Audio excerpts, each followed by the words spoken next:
Hello and welcome to Tech Deals, unboxing and first look of a Biostar B350 GT5 motherboard. About $100 with some interesting features on it. I have never reviewed a Biostar motherboard before, and I've never owned one, so this will be a first for me as well.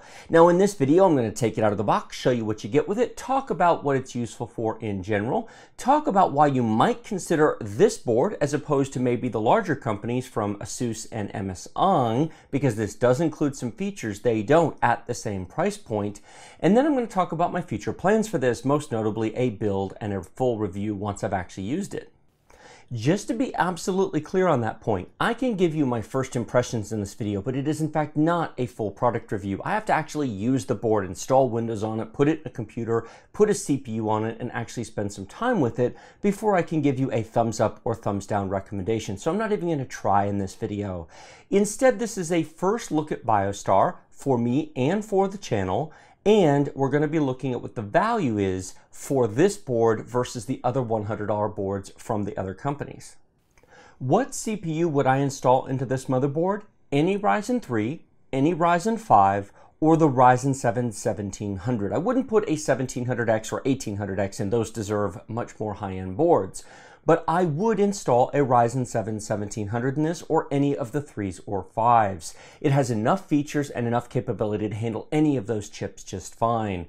If you want to overclock, it certainly supports overclocking of all the Ryzen processors and comes with a good enough feature set that if you want to build a mid-range to high-end system, you could do so with this board. This motherboard supports all the standard Ryzen B350 features, such as overclocking the RAM up to DDR4 3200, multiple USB ports. It has NVMe M.2 solid state drive support up to 32 gigabits per second, but it also has some features which are definitely not standard. USB 3.1 Gen 2 support, 10 gigabits per second. Many other $100 and less B350 boards only have Gen 1 support. That's an important feature. Gen 1 is built into the Ryzen chipset itself. Gen 2 requires the manufacturer add a separate chip for it, which they have done. Some of the less expensive boards don't have that. They only run at 5 gigabits per second. RGB lighting. Now, there are certainly B350 boards with RGB lighting, but very few at the $100 price point. Most of them are in the $120 to $130 price range. Now, it does not have an overly elaborate RGB lighting system. It's only a couple of lights and is stripped down the side, but it does have the software built into the BIOS as well as a Windows program to control it, and it has 2 RGB headers to connect additional fans or light strips to it.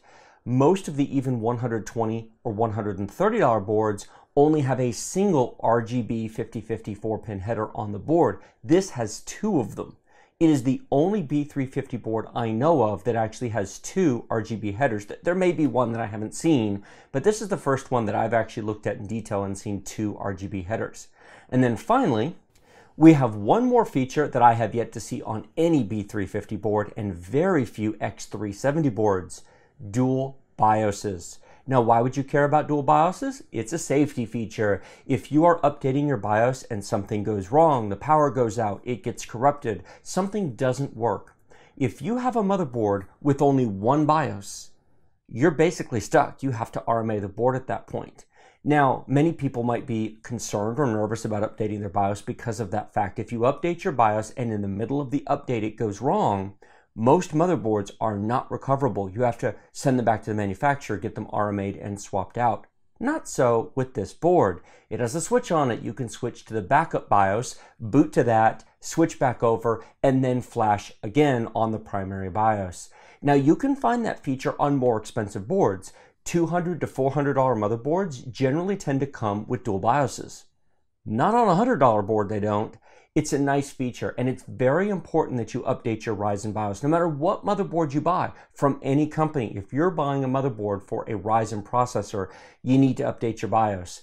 The support in the later BIOSes gives better performance, better compatibility, better RAM overclocking, It is very, very important. The launch BIOSes were, to put it kindly, a bit rough, but they have cleaned it up and the support is vastly improved since then. And yes, this does have released the latest Aegis 1.0.0.6 BIOS from AMD. What is that, you ask? It's the thing that improves DDR4 3200 compatibility, overclocking compatibility, and some other nice performance improvements. So it does have the latest BIOS, just like the boards from the other companies. That's enough of the features. Why don't we take it out of the box and have a closer look, shall we? I have not opened this yet. I am recording the very first opening of this box. I said before I'd never used a Biostar board before. I have not. I also have not peeked inside and looked at it yet, so this will be my first look as well. As we open up the box, oh, that looks nice. I'll turn this around for you. This is the first look that you see inside. We have a manual here, which I'll take a closer look at in a second. We have an I/O shield here for the board, and we have multiple serial ATA data cables. Now, here's what's nice. Almost every other less expensive board that you'll find on the market, between $80 to even $130, generally only comes with 2 SATA cables. There's actually 4 SATA cables in here. Now, these aren't very expensive. It's not the end of the world if you don't have them, but if you need extra serial ATA cables, it's nice that they go ahead and provide 4. Now, I'll put the manual, that's actually fairly thick. We'll have a look at that in a minute. We have a driver CD that was inside the manual. You can see that here. Now, if you're installing Windows 10, please note, Windows 10 should install on any Ryzen motherboard just fine. You shouldn't need a driver CD. So long as you're using a reasonably up-to-date USB thumb drive, then it'll just install, run Windows Update, the drivers will be up to date. Be sure to download and install the Ryzen AM4 chipset drivers, not video drivers, but the chipset drivers. It'll install the balanced profile. It's an important addition that you definitely should do. Oh, we have something nice here. This I'm going to talk about in a minute. That's a nice bonus. And then we take the cardboard off. And here we are with the motherboard out. I just took it out and set it up because there's no point in doing that. I mentioned the nice little bonus before. This is an Rgb fan. It is a 120mm fan with the 4-pin RGB connector to plug into the motherboard. Now, I mentioned there are 2 connectors. If you're interested in this, the RGB lighting on this board is here on the header, and then there is a strip that runs down here as well. So there are RGB lights on the board. Not a lot, but there are. And then there are the 2 headers. You can use this if you want, and a separate light strip, not included, but you can get a second one if you want one, or you can buy a second fan or simply use 2 light strips and not use the fan at all. But if you want an RGB case fan, the fact that it includes one, you'll spend $10 or $20 for one of those all by itself. So that is a nice value add.